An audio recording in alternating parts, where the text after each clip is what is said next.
FNCS is tomorrow, and y'all need these tips to qualify. You might wonder why you don't place as well as the pros do, and even wonder how they play so consistently. These things probably go right over your head while playing, and you don't even realize how much of a negative impact it has on your placement. This video is going to break down 3 major tips and tricks for you to boost your placement tomorrow, and hopefully you could even qualify for round 2. My first tip is sorta small, but you need to make sure you're W-keying your first few games. W-keying these games can tremendously boost you to the top of the leaderboard if you get a decent placement in those games as well as many kills. It's a risk with a huge reward that every team should be taking, and it also doesn't have much of a downside at all. If you die a few times while W-keying, you'll be placed in a lower elo lobby, which is way easier. In these lobbies, you'll have so much potential to come out of nowhere with a big kill win to put yourself past where you would have been if you had just been playing placement the whole time. Another upside to W-keying is that most teams don't do this and are actually incredibly scared to fight. If you get the jump on them and keep the pressure on, you'll most likely pick up the elims and the extra loot due to your confidence and their lack of confidence. My second tip goes along with the first tip, as if you're already W-keying, you need to be going for Island. Now, Island is a big part of the game and an obvious tip on how to qualify, but I'm here to tell you a guaranteed way to get it unless you're fighting Bugha. Island is going to be conned almost every game by multiple teams as it rewards 15 points, which is a huge gain along with the elims you'll pick up in going for the capture. But under the island there are rifts. Instead of just brain deading Island as soon as it spawns, play the waiting game.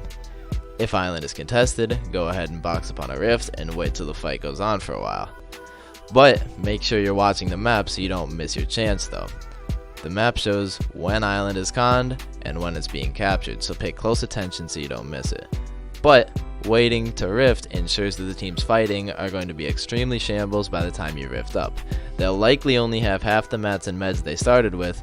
By the time you arrive with your full mats and meds, they'll be so worn out from the previous fight that they won't be able to recover in time, again unless it's Bugha.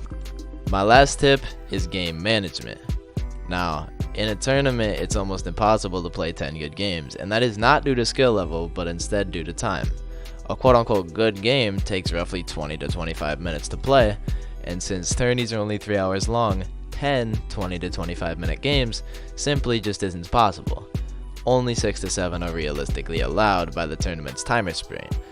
Now, me and my duo have greatly improved this past season, and almost every tournament we play in, we end up having games to spare by the end. Now, for example, this past FNCS, we had 5 games left to play in only 45 minutes. So if we had a shambles off spawn and one of us died, we simply would just back out instead of risking more time lost in pursuing the reboot card. That way we had a better chance at the better game, which is highly achievable if you have games to spare. So be picky off spawn if you have games to spare. Do not be afraid to back out. But that's all the tips I have for today. So I hope you enjoyed this video. I hope it could help you. I'll be posting a lot of videos and shorts on how to get better and qualify to more tournaments, so make sure you go ahead and watch those as well. But good luck in FNCS.